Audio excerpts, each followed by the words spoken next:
In the far reaches of the galaxy, Earth had finally made contact with other intelligent species. It wasn't the grand, triumphant moment humanity had once envisioned, rather, it was met with little fanfare. Humans were just one of many species, content to mind their own business, trading and communicating with others without making much of a splash. Earth's government was eager to secure its place in the galactic community, so they set out to form alliances, seeking trade deals and peaceful relations. Their latest diplomatic mission took them to the Glorn Empire, a vast, militaristic society known for its strict code of honor and fierce combat skills. The Glorns valued strength above all, and though they respected diplomacy, they saw it as an extension of warfare. The humans, blissfully unaware of these cultural intricacies, approached the meeting with their usual politeness and optimism. The human delegation, led by Ambassador Ellis, arrived with their AI interpreter, an advanced but relatively new system programmed to translate hundreds of alien languages. The meeting was meant to be simple, a trade agreement to exchange technologies and resources. Ambassador Ellis stood confidently, presenting humanity's offer of cooperation, fully believing that this would be the beginning of a fruitful relationship. He spoke carefully, explaining how both civilizations could benefit from a peaceful partnership. The Glorn delegation, led by their Chancellor Throck, listened intently, their expressions unreadable. As Ellis finished his speech, the AI interpreter hummed softly, processing the translation. The moment the Glorn Chancellor received the message, his eyes widened, and he sat up straighter in his chair. There was a brief pause, followed by murmurs of shock and admiration among the Glorn officials. They whispered among themselves, glancing at the human delegation with newfound respect. Chancellor Throck stood up abruptly, his massive frame towering over the humans. "We submit to your rule, great ones," he declared, bowing deeply. Ellis blinked in confusion. He turned to his fellow diplomats, unsure if he had heard correctly. The AI hummed again, confirming the translation. "The Glorn Empire surrenders to the might of humanity." For a moment, there was stunned silence. Ellis exchanged glances with the other diplomats, each one mirroring his bafflement. This wasn't the reaction they had anticipated. In fact, it wasn't even close to what they'd expected. He hesitated, unsure how to proceed.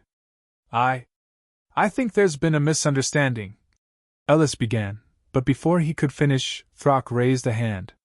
"No misunderstanding," the Chancellor said gravely. "Your strategic genius is unparalleled. We see now that your offer was not merely one of trade but of conquest. We are honored to serve under your leadership." Ellis felt a cold sweat begin to form at the back of his neck. What was happening? He quickly accessed the translator logs, searching for any errors, but everything appeared correct. It seemed the AI had translated perfectly, at least by its own standards. The problem, however, was deeper than language. It was cultural. To the Glorns, humanity's peaceful proposal had been interpreted as a cleverly disguised threat, a demand for total submission masked by diplomacy. And in the Glorn way of thinking, to resist such a subtle show of force would be dishonorable. Ellis, unsure of how to proceed, could only nod awkwardly.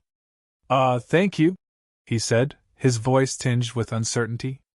The rest of the human delegation sat frozen, unsure whether to speak or remain silent. Throck, satisfied with Ellis's response, signaled to his aides. Within moments, a formal document of surrender was drawn up, stamped with the imperial seal of the Glorn Empire. As the meeting concluded, Ellis and his team were escorted back to their ship. The weight of what had just transpired settled in. Somehow, through a minor mistranslation and a colossal cultural misunderstanding, humanity had just acquired the loyalty of one of the most feared empires in the galaxy. And none of them had the faintest idea what to do next. Word of the Glorn Empire's surrender spread faster than anyone could have anticipated. In a matter of days, the entire galactic network was buzzing with the news. The mighty Glorn, known for their unyielding warriors and centuries-long domination, had submitted to Earth without a fight. The idea was unthinkable to many alien civilizations. How could such a formidable power bow to a species that, until now, had been considered a minor player in the galactic scene? The reactions from other species ranged from disbelief to sheer panic. Governments across the galaxy scrambled to assess the situation. If the Glorn, with their renowned military might, had been so easily conquered, then humanity must possess a terrifying, hidden strength. Speculation ran rampant. Some believed Earth had developed secret weaponry, far beyond what the galactic community had imagined. Others theorized that humanity had unlocked ancient technologies from their homeworld, now wielding powers that could reshape the balance of the galaxy. In the halls of the Rascani Dominion, the leaders huddled in emergency meetings, their communications buzzing with reports of the Glorn's surrender. The Rascani, a species known for their strategic cunning, had always maintained a careful balance of power with the Glorn. To hear that such a feared empire had fallen so swiftly left them in a state of alarm. They debated furiously over their next move, trying to determine if they should offer an alliance or risk being the next to fall. Meanwhile, on Earth, confusion reigned. The diplomats and politicians were still trying to wrap their heads around what had transpired. They hadn't conquered anyone, much less the Glorn Empire. But the galaxy believed otherwise, and the flood of messages pouring in from alien governments only deepened the mystery. Every new communication came with a mixture of respect, fear, and subservience. Offers of trade deals, military alliances, and even outright tributes began pouring in. Alien governments, eager to avoid confrontation, were tripping over themselves to align with Earth's supposed dominance. Earth's leaders convened in an emergency session to figure out how to handle the situation. President Carter, looking over the stream of diplomatic communiques, was at a loss. "This has to be some kind of mistake," she said, her voice tinged with disbelief. "We didn't threaten anyone. We didn't ask for their surrender." The head of Earth's diplomatic corps, Ambassador Johnson, nodded slowly. "It's the Glorns. Their culture must have interpreted our trade offer as something far more aggressive than we intended. And now, every other species is following their lead." The president rubbed her temples. "So, what do we do now? How do we explain that we're not actually trying to take over the galaxy?" Before anyone could answer, another message came through, this time from the Toril Confederation, one of the galaxy's wealthiest trading alliances. The message was formal, offering access to vast resources and economic cooperation. However, it came with an undercurrent of fear, as if the Toril were trying to buy their way out of becoming Earth's next conquest. The president sighed, realizing that this was no isolated incident. The entire galaxy was starting to believe that humanity had become an unstoppable force. Ambassador Johnson scanned the message and shook his head. "If we try to explain, it might only make things worse. Every attempt at clarification could be seen as part of some larger strategy." The room fell silent as the gravity of the situation sunk in. Earth's peaceful nature, coupled with the misinterpretation of their intentions, had inadvertently placed them at the center of a galactic power struggle. The more they tried to communicate, the more their words were twisted by the galaxy's collective fear and misunderstanding. Soon after the Toril's message, smaller alien factions began sending offerings, gifts of precious minerals, rare technologies, and even entire planets, all in a desperate bid to avoid conflict with Earth. Each tribute was accompanied by a message expressing loyalty and willingness to cooperate with Earth's leadership. The flood of resources left Earth's leaders in a strange position. They hadn't asked for any of this, but now they were receiving more wealth and power than they knew what to do with. As the galaxy descended into a frenzy of diplomatic overtures, Earth's response became crucial. President Carter, after consulting with her advisors, decided that for the time being, they would play along. To reveal the truth would risk destabilizing the fragile peace that had been built on this misunderstanding. Instead, they would carefully manage the situation, ensuring that no one started an actual war while they figured out how to navigate their new role as the accidental rulers of the galaxy. Behind closed doors, Earth's top diplomats worked tirelessly to maintain the delicate balance. Every communication had to be carefully crafted to avoid further misunderstandings, while also not confirming humanity's supposed desire for galactic conquest. It was a balancing act that required immense skill and patience, as each alien species reacted differently to Earth's newfound status. Some saw it as an opportunity to align with a powerful ally, while others viewed it as a threat to their own sovereignty. Back on the galactic stage, the ripples of the Glorn surrender continued to spread. The largest powers in the galaxy, like the Veskari Union and the Mkarn Dominion, took notice of Earth's rising influence. Although neither had officially responded yet, their silence was telling. The galaxy was waiting to see what Earth would do next, and every move was being scrutinized under the lens of galactic politics. For the time being, humanity's place at the top of the galactic food chain was secure, though not by intention or design. Earth had accidentally stumbled into a position of immense power, and now they would have to navigate the consequences of a galaxy that believed them to be conquerors. Back on Earth, the confusion within the diplomatic and political ranks had reached a fever pitch. The sudden wave of tributes, offers of alliances, and declarations of loyalty from various alien civilizations was overwhelming. What had started as an honest mistake had snowballed into a galactic crisis of epic proportions.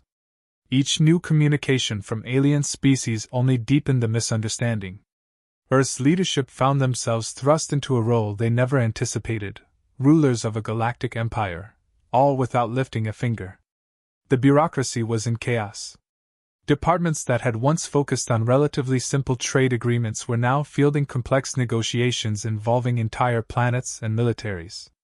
Resources were flooding in faster than anyone could keep track of, and it was becoming increasingly difficult to manage the situation without revealing that humanity had, in fact, done nothing to earn this newfound status. The cabinet, caught between disbelief and panic, tried to craft a plan to deal with the absurd reality of their galactic conquest. The situation only grew more complicated as alien envoys began arriving on Earth, eager to pledge their loyalty in person. Each one came with their own expectations, believing they were dealing with a race of unparalleled strategic masterminds. Earth's diplomats, already stretched thin, had to manage the diplomatic tightrope of pretending they were in control of the situation, while desperately trying not to cause further escalation. "Every time we say something, they think it's part of some grand strategy," Ambassador Johnson said during one of the many emergency meetings. "We're being treated like some kind of galactic chess masters when we don't even know what game we're playing." President Carter sat at the head of the table, her hands pressed to her temples. "So what do? We can't keep this up forever. Sooner or later, someone's going to figure out that we don't have the power they think we do." The room fell silent for a moment before General Harris, the head of Earth's military forces, spoke up. "What if we don't need to? Right now, they believe we have this overwhelming strength because we haven't used it. If we can keep the illusion going long enough, we might never have to actually show force." Ambassador Johnson raised an eyebrow. "You're suggesting we bluff our way through this?" General Harris shrugged. "It's not like we haven't done it before. We just need to maintain the illusion. As long as they believe we're in control, they won't risk testing us." President Carter leaned back in her chair, considering the idea. "It's risky, but you might be right.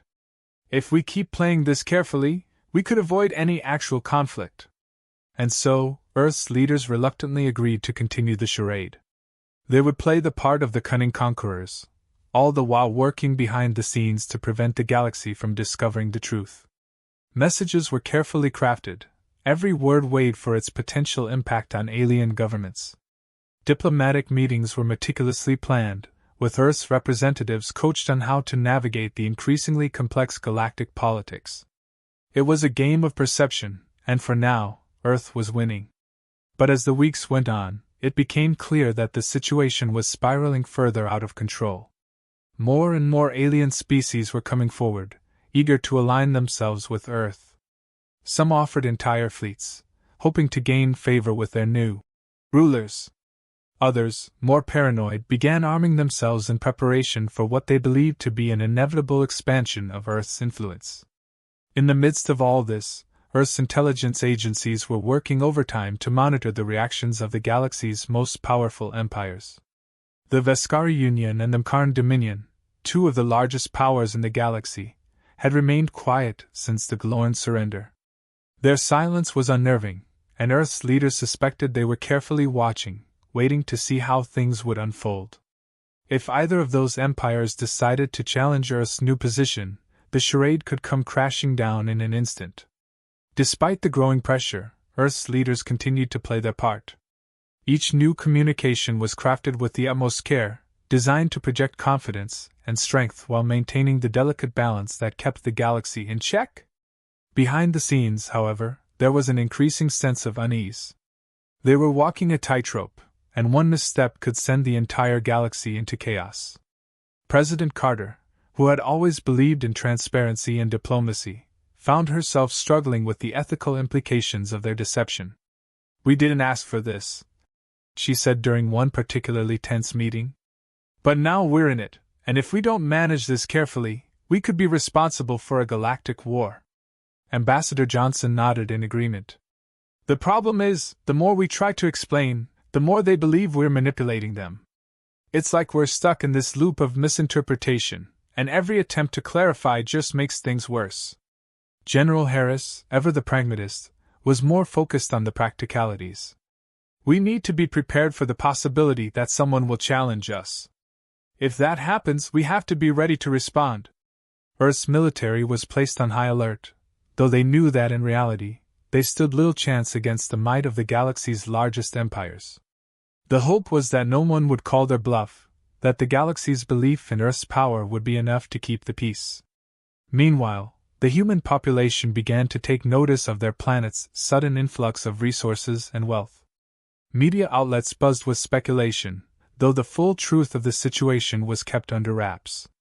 Conspiracy theories flourished, with some believing that Earth's leaders had secretly been building up their power for years, preparing for this moment. Others thought it was all a hoax, a massive cover-up designed to distract from domestic issues. But the reality was far stranger than anyone could have imagined. Through it all, Earth's leadership maintained the facade, knowing that the future of their planet, and possibly the entire galaxy, rested on their ability to keep up the charade for just a little while longer. If they could manage to keep the galaxy in awe of their supposed might, they might just avoid the conflict that loomed on the horizon. But one wrong move, and the entire house of cards could come crashing down. The tension across the galaxy was palpable. Alien factions that had once been rivals now stood united in one thing: a shared wariness of humanity. They didn't dare make a move against Earth, but they were all watching, waiting for the moment when the humans would reveal their true hand. Every piece of communication from Earth was dissected, every diplomatic gesture scrutinized. It was as if the galaxy was holding its collective breath, waiting for the inevitable expansion of Earth's influence. But while the galaxy was preparing for war, Earth was doing everything it could to maintain peace. President Carter and her team knew they couldn't hold the charade forever. They were playing a game far beyond their depth, balancing on the edge of galactic politics with nothing but words and perception to hold them up. It was a matter of time before someone saw through the illusion. The breaking point came during a widely anticipated summit with the Veskari Union. The Veskari had been silent for too long, their intentions unknown, but they had finally requested a meeting with Earth's representatives. This was the moment everyone had feared. The Veskari, known for their ruthlessness and cold precision, would undoubtedly see through the web of misunderstandings. If they did, Earth's fragile empire could crumble in an instant. Earth's delegation arrived with more than a little trepidation. Ambassador Johnson had rehearsed his speech for days, knowing full well that one wrong word could bring everything crashing down. But there was no way to anticipate what would come next. As the meeting began, the Veskari leader, a stern and calculating figure named Overlord Vecker, wasted no time. "We have watched you," Vecker began, his voice cutting through the tension like a blade. "You have risen with unprecedented speed, and yet we have seen no show of force. No true demonstration of the power that has brought the Glorn and countless others to their knees." Ambassador Johnson swallowed hard but kept his composure. "We believe in peace and cooperation. Strength can be shown in many forms, not all of which require conflict." Vecker's eyes narrowed. "Peace is a tool of the weak. Your conquests, however subtle, have not gone unnoticed. We respect power.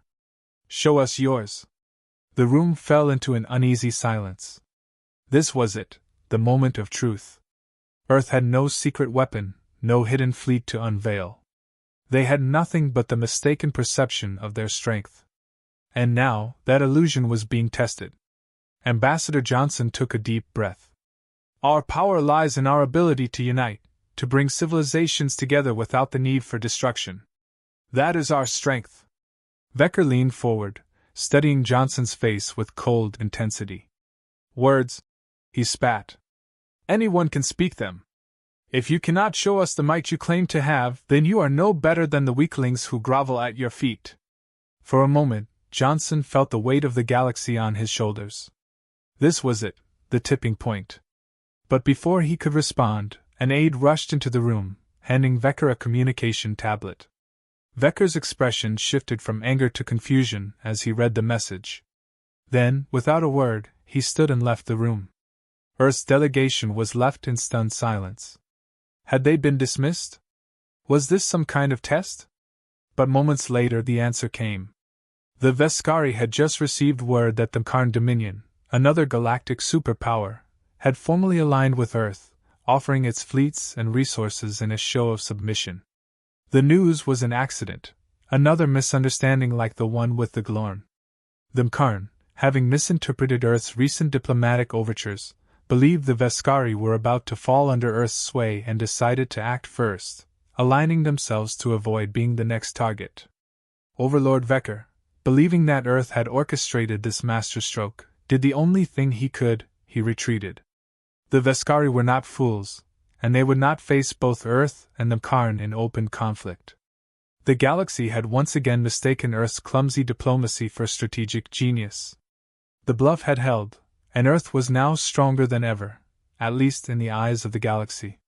As the summit concluded, Ambassador Johnson returned to Earth with a mixture of relief and disbelief. Somehow, they had pulled it off.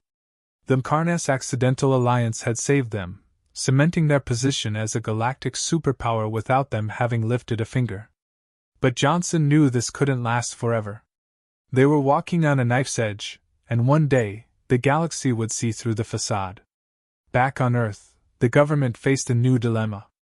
The Karn's sudden alliance had brought even more resources and military power under Earth's control, and with it, a responsibility they hadn't anticipated. Earth was now expected to lead, to shape the future of the galaxy, and to keep the peace between the various factions that had aligned themselves with humanity. But how could they do that when their entire empire was built on a misunderstanding? President Carter, sitting in the Oval Office, stared at the reports piling up on her desk. We never wanted this, she muttered, more to herself than anyone else. We wanted peace, cooperation. But now, her chief of staff, standing nearby, nodded grimly. Now we have an empire. The reality was inescapable. Earth had stumbled into power, and now they had to wield it carefully. The galaxy looked to them for leadership, and any misstep could plunge the galaxy into war. They would have to learn quickly, learn how to navigate the treacherous waters of galactic politics, how to balance the expectations of their new allies and vassals, and how to maintain the peace without revealing the truth. In the days that followed, Earth's leaders met to discuss their new role. It was decided that they would continue to act as if they were in control, playing the part of the all-powerful rulers while secretly working to stabilize the galaxy from behind the scenes. They would build alliances, mediate conflicts, and above all, avoid any situation that would require them to reveal the truth of their accidental empire. As the galaxy entered a new era of relative peace, thanks to Earth's supposed dominance, the people of Earth began to realize just how much their world had changed. What had started as a diplomatic error had turned into a full-scale galactic empire, and with it came both power and responsibility. The galaxy believed in Earth's strength, and as long as that belief held, they could maintain the fragile peace. But beneath the surface, Earth's leaders knew the truth. They had conquered the galaxy by accident, and one day, they would have to face the consequences of that fact. Until then, they would continue to play the part, keeping the peace and hoping that no one ever realized the Emperor had no clothes.